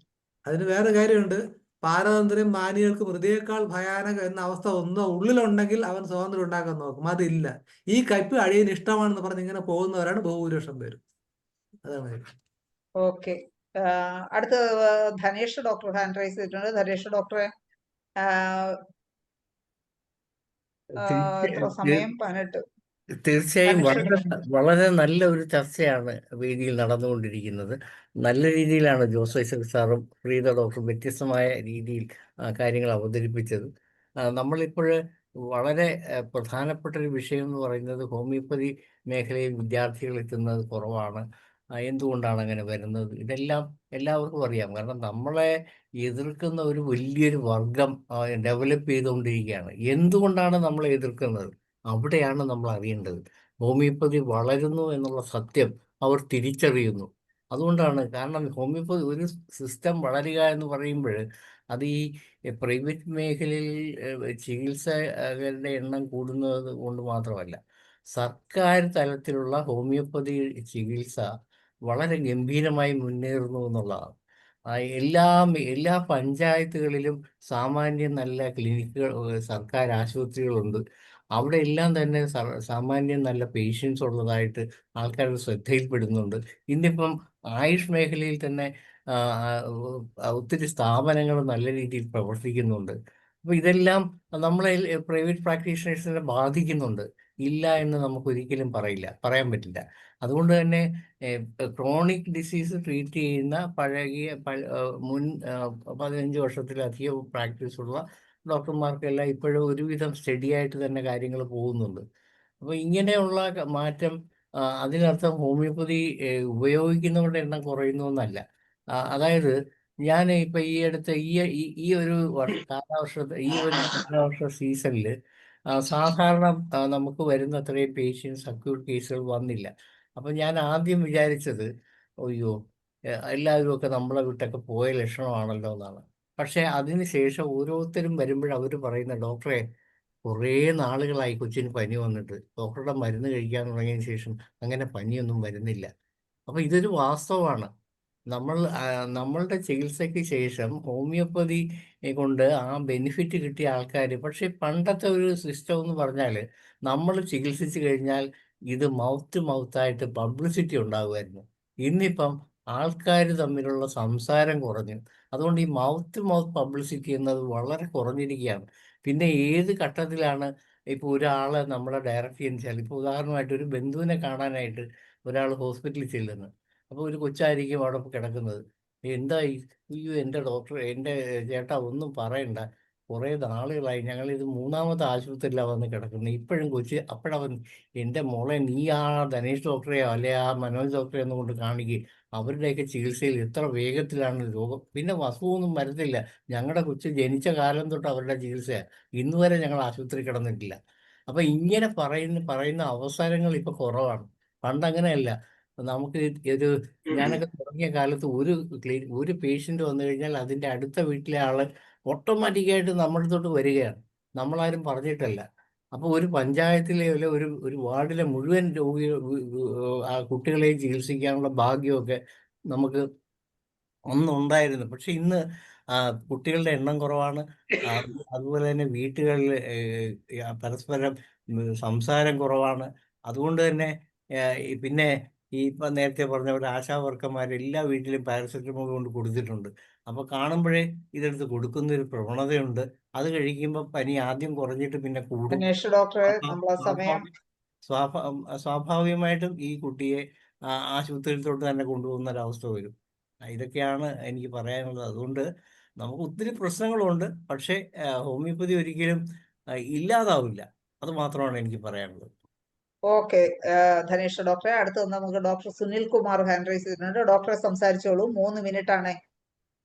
ഓക്കെ കേൾക്കാമല്ലോ. കേൾക്കാം. എനിക്ക് പറയാനുള്ളത് ജോസഫ് സാറ് പറഞ്ഞ ഒരു കാര്യം തന്നെയാണ്. ഈ ഏറ്റവും പ്രധാനപ്പെട്ട പ്രശ്നം എന്ന് പറയുന്നത് കോളേജ് എഡ്യൂക്കേഷൻ തന്നെയാണ്. കാരണം ഈ കോളേജിൽ നിന്ന് പഠിച്ചിറങ്ങുന്ന ഒരു കുട്ടിക്ക് ഇത് എങ്ങനെ പ്രാക്ടീസ് ചെയ്യണോ സത്യത്തിൽ ഒരു പിടിയും കാണത്തില്ല. കാരണം ഇപ്പൊ ഒരു 5 ഡോക്ടർമാരെ കൂടെ ഇവര് കോളേജിൽ ഓരോ യൂണിറ്റ് ഇരുന്ന 5 പേരും 5 രീതിയിലായിരിക്കും ട്രീറ്റ് ചെയ്യുന്നത്. ചിലര് ടോട്ടാലിറ്റി ഓഫ് സിംറ്റം എടുക്കും, ചിലര് മറ്റൊരു രീതിയിൽ ചെയ്യും. അങ്ങനെ പല രീതിയിൽ ഒരു അവിയൽ പരുവമായിട്ടാണ് ഇവർ പുറത്തിറങ്ങുന്നത്. സത്യത്തിൽ ഇറങ്ങുന്ന കുട്ടികൾക്ക് യാതൊരു കോൺഫിഡൻസും കാണില്ല. അതുകൊണ്ട് ആദ്യമേ ഓരോ ഇൻസ്റ്റിറ്റ്യൂഷൻസും തന്നെ തീരുമാനിക്കുന്നത് ഈ കുട്ടികളെ ഏത് രീതിയിൽ പഠിപ്പിച്ചിറങ്ങണമെന്ന്. ഒന്നാമത്തെ കാര്യം, ഈ കേസ് എടുക്കുന്നത് തന്നെ ടോട്ടാലിറ്റി ഓഫ് സിംറ്റം എന്ന് പറയുന്നെങ്കിലും ഒരു പേഷ്യന്റ് വന്നു കഴിഞ്ഞാൽ ആ പേഷ്യന്റ് ആദ്യം ചികിത്സിക്കേണ്ടത് എന്താണ്, രണ്ടാമത് ആ പേഷ്യന്റ് ഏത് രീതിയിൽ ചികിത്സിക്കണം, ഇത് ഒരു ശരിയായിട്ടുള്ള രീതിയിൽ ഒരു കുട്ടി ഒരിക്കലും കാണുന്ന പോലും ഇല്ല ഒരു കോളേജ് പഠിക്കുന്ന സമയത്ത്. അപ്പോൾ ഈ അത്ര കൺഫ്യൂഷനായിട്ട് ഇറങ്ങുന്ന ഒരു കുട്ടിക്ക് യാതൊരു കോൺഫിഡൻസും കാണില്ല. അപ്പൊ ഈ പറയുന്ന കാര്യങ്ങളൊക്കെ സെക്കൻഡറി ആണ്. പ്രൈമറി ആയിട്ട് ശരിയാകേണ്ടത് എഡ്യൂക്കേഷൻ തന്നെയാണ്. കോളേജിൽ പഠിപ്പിക്കുന്നത് ശരിയായ രീതിയിൽ ഒരേ രീതിയിൽ പഠിപ്പിക്കണം. അല്ലാതെ ഒരു സാറ് ഒന്ന് ഒരു രീതിയിൽ ചികിത്സിക്കാൻ പറയും, മറ്റൊരാളൊന്ന് വേറെ രീതിയിൽ ചികിത്സിക്കാൻ പറയും. ഈ കൺഫ്യൂഷൻ ഉണ്ടാകാതെ ഒരു ഇൻസ്റ്റിറ്റ്യൂഷനിലെ എല്ലാ ടീച്ചേഴ്സും ഒരുമിച്ചിരുന്ന് ഏത് രീതിയിൽ കുട്ടികളെ പഠിപ്പിക്കണം എന്നുള്ളത് തീരുമാനിച്ച് ആ ഒരു നല്ല രീതിയിൽ പഠിപ്പിച്ചിറക്കുക എന്നുള്ളതാണ് എൻ്റെ ഏറ്റവും കാതലായ ഒരു കാര്യം എന്നാണ് എനിക്ക് തോന്നുന്നത്. രണ്ടാമത്തെ ഒരു കാര്യം കൂടെ പറഞ്ഞു നിർത്താം. ഇപ്പോഴ് ഗവൺമെന്റ് ഹോസ്പിറ്റൽ പണ്ടത്തെ പോലെയല്ല, എല്ലാ മെഡിസിൻസും ഉണ്ട്. നമുക്ക് ഏത് മെഡിസിൻ വേണമെന്ന് പറഞ്ഞാൽ ഡിസ്പെൻസറിയിൽ എത്തും. അപ്പൊ അതുകൊണ്ട് തന്നെ ആൾക്കാർക്ക് ഇഷ്ടംപോലെ മരുന്ന് കിട്ടുന്നുണ്ട്. നമ്മൾ പ്രൈവറ്റ് ആശുപത്രികളെ പോലെ തന്നെ വളരെ സ്റ്റാൻഡർഡൈസ്ഡ് ആയിട്ടാണ് മെഡിസിൻ ഡിസ്പെൻസ് ചെയ്യുന്നത്. എല്ലാം വളരെ നല്ല രീതിയിലാണ് ചെയ്യുന്നത്. അപ്പൊ അതുകൊണ്ട് മിക്കവാറും ഉള്ള ആൾക്കാർ എന്തിനാ ഈ പൈസ കൊടുക്കുന്നത്, അപ്പുറത്ത് പോയാൽ പോരെ എന്നുള്ളൊരു ചിന്ത പൊതുവെ ഉണ്ട്, ഇല്ലെന്നല്ല. മാത്രമല്ല സർപ്ലസ് ആയിട്ട് മരുന്ന് കൊടുക്കുകയും ചെയ്യും. ഇപ്പോൾ ഓയിലാണെങ്കിൽ ഇപ്പോൾ 100 ml വെച്ചൊക്കെ കൊടുക്കുക. അപ്പൊ അത് ഒരു പ്രൈവറ്റ് ഡോക്ടർമാരെ കൊണ്ടാകുന്ന ഒരു പ്രശ്നം തന്നെയാണ്. കാരണം ഈ മരുന്നുകളൊക്കെ സർപ്ലസ് ആയിട്ട് കിട്ടുക, പിന്നെ നല്ല ഡോക്ടർമാർ മിക്കവാറും എല്ലാവർക്കും ഒരുവിധമുള്ളവരൊക്കെ നല്ല ഡോക്ടർമാരാണ്, അവർ നല്ല രീതിയിൽ ചികിത്സിക്കുകയും ചെയ്യുന്നുണ്ട്. അപ്പൊ അതുകൊണ്ടാണ്. ഓക്കെ സുനിൽകുമാർ ഡോക്ടറെ, നമ്മളെ സമയം കുറഞ്ഞു വരുന്നത് കൊണ്ട് ഇടപെടിയാണ്. ഡോക്ടർ പറഞ്ഞ കറക്റ്റ് ആണ്. ഇപ്പൊ മിക്കവാറും എല്ലാ ഗവൺമെന്റ് ഹോമിയോ ഡിസ്പെൻസറികളും മൾട്ടി സ്പെഷ്യാലിറ്റി ഹോസ്പിറ്റലുകൾ പോലെ തോന്നും കണ്ട വളരെ അത്ര ഉയർന്നിരിക്കുകയാണ് സർക്കാർ സ്ഥാപനങ്ങൾ. പിന്നെ മരുന്നുമുണ്ട്, മാത്രമല്ല സ്പെഷ്യാലിറ്റി ക്ലിനിക്കുകളും ഉണ്ട്. ഇതൊക്കെ ഉള്ളപ്പോൾ പിന്നെ നമ്മളെ ഡിസ്പെൻസറികളിൽ അടുത്തൊക്കെ ഉണ്ടെങ്കിൽ തീർച്ചയായിട്ടും അടുത്തുള്ള പ്രൈവറ്റ് ഡിസ്പെൻസറിയിൽ എത്താനുള്ള ചാൻസ് വളരെ കുറവാണ്. പിന്നെ ഉച്ചയ്ക്ക് ശേഷമൊക്കെ ആണെങ്കിൽ പേഷ്യൻസിനെ കിട്ടും, പെട്ടെന്നുണ്ടാവുന്ന പ്രശ്നങ്ങൾക്ക് കുറച്ച് അങ്ങോട്ട് പോകാനുള്ള ഒരു സാധ്യത കൊണ്ട് കൂടും. തീർച്ചയായിട്ടും അടുത്ത നമുക്കിനി ഇതൊന്ന് വൈൻഡപ്പ് ചെയ്യാൻ വേണ്ടി, കൺക്ലൂഡ് ചെയ്യാൻ വേണ്ടി നമ്മുടെ ഗസ്റ്റുകളിലേക്ക് പോകാം.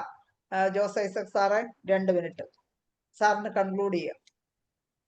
ഇത്തരം ചർച്ചകൾ വരുമ്പോൾ നമുക്ക് ഏറ്റവും വലിയ പ്രയോജനം എന്ന് പറഞ്ഞാൽ നമ്മുടെ ഏതൊക്കെയാണ് ചലഞ്ചസ്, പിന്നെ അതിനെ ഒന്ന് നമ്പറിട്ട് എടുക്കുക.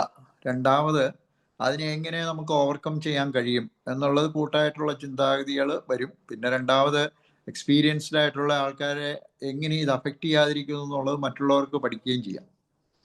അപ്പോൾ ആ വഴിയിൽ യാത്ര ചെയ്യാൻ തയ്യാറാകും എന്നുള്ളത് കൂടിയാണ് ഇതിൻ്റെ പ്രയോജനം. അപ്പോൾ ആ രീതിയിലുള്ള ഒരു മാറ്റം നമ്മുടെ ജനറൽ പ്രാക്ടീസിൽ ഉണ്ടായാൽ മാത്രമേ ജനറൽ പ്രാക്ടീഷണേഴ്സിന് പിടിച്ചു നിൽക്കാൻ കഴിയുള്ളൂ. അപ്പം നമ്മൾ ഇതെല്ലാം പറയുമ്പോഴും ഒരു വർഷങ്ങൾക്ക് മുമ്പ് ഇത്രയൊന്നും സൗകര്യമില്ലായിരുന്ന കോളേജുകളിൽ പഠിച്ച പലരുമാണ് ഇന്ന് ഈ ഫോറത്തിൽ തന്നെ നല്ല പ്രാക്ടീസ് ഉള്ള വലിയ ആൾക്കാരെല്ലാവരും ഉണ്ട്. അപ്പോൾ അതും സാധ്യമാണ് എന്നുള്ളത് സത്യമാണ്. അപ്പോൾ ഈ എന്താണ് ഒരു വിൽ പവർ ഉണ്ടെങ്കിൽ എത്തേണ്ടിടത്ത് എത്തുക തന്നെ ചെയ്യും. പിന്നെ നമുക്ക് അതിൻ്റെ വഴികളെ കുറ്റം പറയാം, പക്ഷെ എങ്കിൽ പോലും ആ ഒരു വിൽ പവർ ഉള്ളവർ ആ വഴി തന്നെ എത്തുകയും അത് ഉൾക്കൊള്ളാനുള്ള ഒരു മനസ്ഥിതിയും കൂടെ ഉണ്ടാകണം. മാറ്റങ്ങൾ വരുമ്പോൾ അല്ലെങ്കിൽ സാഹചര്യം മാറുമ്പോൾ അതിനനുസരിച്ച് മാറാനുള്ള ഒരു തയ്യാറെടുപ്പും കൂടെ ഉണ്ടാകും. ഓക്കെ സാറേ, അത് സാറ് പറഞ്ഞതിൽ ഒരു കാര്യം കൂടെ ഉണ്ട്. കാരണം പണ്ട് ഇങ്ങനെ വിഷമിച്ചവരാണ് നല്ല പ്രാക്ടീഷണേഴ്സ്, പക്ഷെ അതിന് കുറച്ച് സമയം എടുക്കും പയറ്റി തെളിയാൻ. അതെ, അത് പക്ഷെ സിനിമാ താരങ്ങള്, ഒരു സിനിമാ നടിയുടെ ജീവിതം എന്ന് പറഞ്ഞാൽ 15 വയസ്സ് തൊട്ട് 35 വയസ്സ് വരെയാണ്. അതേപോലെ തന്നെ ഒരു ക്രിക്കറ്ററുടെ ജീവിതവും 20 വയസ്സ് തൊട്ട് 35 വയസ്സ് വരെയാണ്. അതേസമയം ഒരു ഹോമിയോ ഡോക്ടറുടെ ജീവിതം എന്ന് പറയുന്നത് ഒരു പക്ഷേ അല്ലെങ്കിൽ ഒരു ഡോക്ടർമാരുടെയോ പ്രൊഫഷണൽസ് എല്ലാവരുടെയും BL ആണെങ്കിലും പ്രൊഫഷണൽ ആർക്കിടെക്റ്റ് ആണെങ്കിലും ഒക്കെ ഒരു 35 വയസ്സ് തൊട്ടാണ് അവരുടെ ലൈഫ് ഒരു ഇതിലേക്ക് വരുന്നത്. പക്ഷേ പിന്നെ ഒരു 30-35 വർഷം ഇവർക്ക് കണ്ടിന്യൂ ചെയ്യാവുന്നതാണ് വസ്തുത. ഇപ്പൊ ഉള്ളവര് അപ്പൊ നിരാശപ്പെടേണ്ട, അവർക്ക് ഒരു സമയം വരും. അതെ, ഓരോ പ്രൊഫഷനും അതിൻ്റെതായ സമയമുണ്ട്. ഓക്കെ, അടുത്ത ഡോക്ടറെ പ്രീതായം ഉണ്ണി, ഡോക്ടർക്ക് വൈൻഡപ്പ് ചെയ്യാൻ 2 മിനിറ്റ്. നമ്മൾ ഇന്നത്തെ ഹെഡിങ് തന്നെ ഉള്ളത് ഹോമിയോപ്പതി മേഖലയിലെ ഡോക്ടർമാർ നേരിടുന്ന പ്രശ്നങ്ങളാണ്. അപ്പൊ അതിന്റെ അകത്ത് ഡോക്ടർ സുനിൽകുമാർ പറഞ്ഞതുപോലെ ഇന്ന് ഗവൺമെന്റ് ഡിസ്പെൻസറികൾ ധാരാളമുണ്ട്, അവിടുത്തെ ഫെസിലിറ്റീസ് വളരെ കൂടുതലായിട്ടുണ്ട് എന്ന് കേട്ടതിൽ വളരെ സന്തോഷം. ഞാൻ ഹോമിയോപ്പതി മേഖലയിലെ ഡോക്ടേഴ്സിന്റെ പറഞ്ഞേക്കുന്നത്, അതിന്റെ അകത്ത് നമ്മൾ ഗവൺമെന്റ് സർവീസെന്നോ പ്രൈവറ്റ് സർവീസെന്നോ അങ്ങനെയുള്ള കാര്യങ്ങളൊന്നും പറഞ്ഞിട്ടില്ല. അപ്പം പേഷ്യൻസ് നഷ്ടപ്പെടാതെ, അതായത് നമ്മുടെ ഈ സിസ്റ്റത്തിൽ നിന്ന് പേഷ്യൻസ് നഷ്ടപ്പെടാതെ ഇതിന്റെ തന്നെ ഉയർച്ച, അതിന്റെ കാര്യമാണ് നമ്മൾ ഇവിടെ ചർച്ച ചെയ്തുകൊണ്ടിരിക്കുന്നത്. അപ്പം ഗവൺമെന്റ് ഡിസ്പെൻസറി പോയാലും പ്രൈവറ്റ് ക്ലിനിക്കിൽ വന്നാലും ഏതാണെങ്കിലും പേഷ്യൻസിന് ശരിയായിട്ടുള്ള ക്യൂർ, അവയർനെസ് ഇതെല്ലാം തന്നെ നമ്മളുടെ ഈ മേഖലയിൽ നിന്ന് ഏതാണെങ്കിലും കിട്ടുന്നു എന്നതാണ് നമ്മൾ തിട്ടപ്പെടുത്തി വെക്കേണ്ടത്.